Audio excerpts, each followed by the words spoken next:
చాతుర్మాస్య దీక్ష మొదలైంది. ఈ 4 నెలలు పాటించాల్సిన నియమాలేంటి? ఆషాఢ మాసంలో వచ్చే తొలి ఏకాదశి నుంచి కార్తీక మాసంలో వచ్చే ఏకాదశి వరకు 4 నెలల కాలాన్ని చాతుర్మాస్య దీక్ష పాటిస్తారు.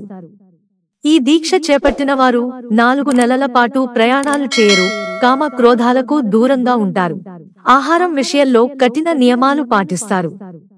అప్పట్లో చాతుర్మాస్య దీక్ష చేపట్టేవారి సంఖ్య ఎక్కువగా ఉండేది. ఇప్పుడు కేవలం మఠాధిపతులు, సన్యాసం తీసుకున్నవారు మాత్రమే ఈ వ్రతాన్ని ఆచరిస్తున్నారు. ఈ 4 నెలల పాటు శ్రీ మహావిష్ణువు యోగ నిద్రలో ఉంటాడు. విష్ణువు నిద్రించే ఈ సమయంలో నేలపైనే నిద్రించడం, ఆహార నియమాలు పాటించడం, నిరంతరం దైవారాధనలో గడపడం చేస్తారు. 4 నెలల పాటు నిత్యం ఒక పూట భోజనం చేస్తూ ఏకాదశి తిథుల సమయంలో ఉపవాస నియమాలు పాటిస్తారు. ఈ 4 నెలలు క్షురకర్మలు కూడా చేయించుకోరు. ఈ దీక్ష సమస్త పాపాలను తొలగిస్తుందని, సత్యం ధర్మాన్ని పాటిస్తూ అనేక సమస్యల పాలైన హరిశ్చంద్రుడు ఈ వ్రతం ఆచరించడం వల్ల విజయం సాధించాడని చెబుతారు. ఈ వ్రతం గురించి స్వయంగా పార్వతీదేవి భూలోకానికి వెళ్లి ఓ భక్తురాలికి వివరించిందని చెబుతారు. ఏకభుక్త మధస్సయ్య బ్రహ్మచర్య మహింసనం, వ్రతచర్య తపశ్చర్య కృత్యచాంద్రాయణాదికం, దేవపూజా మంత్రజపో దశైతే నియమాః స్మృతాః. చాతుర్మాస్య దీక్షను బ్రహ్మచర్యం, గృహస్థ, వానప్రస్థ, సన్యాస 4 ఆశ్రమాలు వారు పాటించవచ్చు. ఈ దీక్ష చేయడానికి కుల, వర్గ నియమాలు లేవు, లింగ వివక్ష లేదు. ఆరోగ్యానికి చాతుర్మాస్య దీక్ష.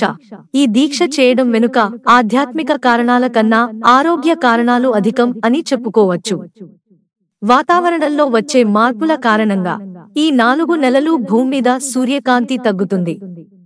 పగటి సమయం తగ్గి రాత్రి సమయం పెరుగుతుంది.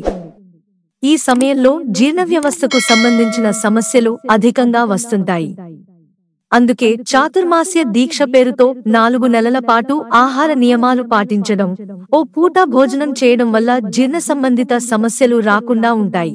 ఆహార నియమాల్లో భాగంగా ఈ 4 నెలల్లో శ్రావణ మాసంలో ఆకుకూరలు, భాద్రపదంలో పెరుగు, ఆశ్వయుజంలో పాలు, కార్తీకంలో పప్పు పదార్థాలను ఎక్కువగా భుజించకూడదు.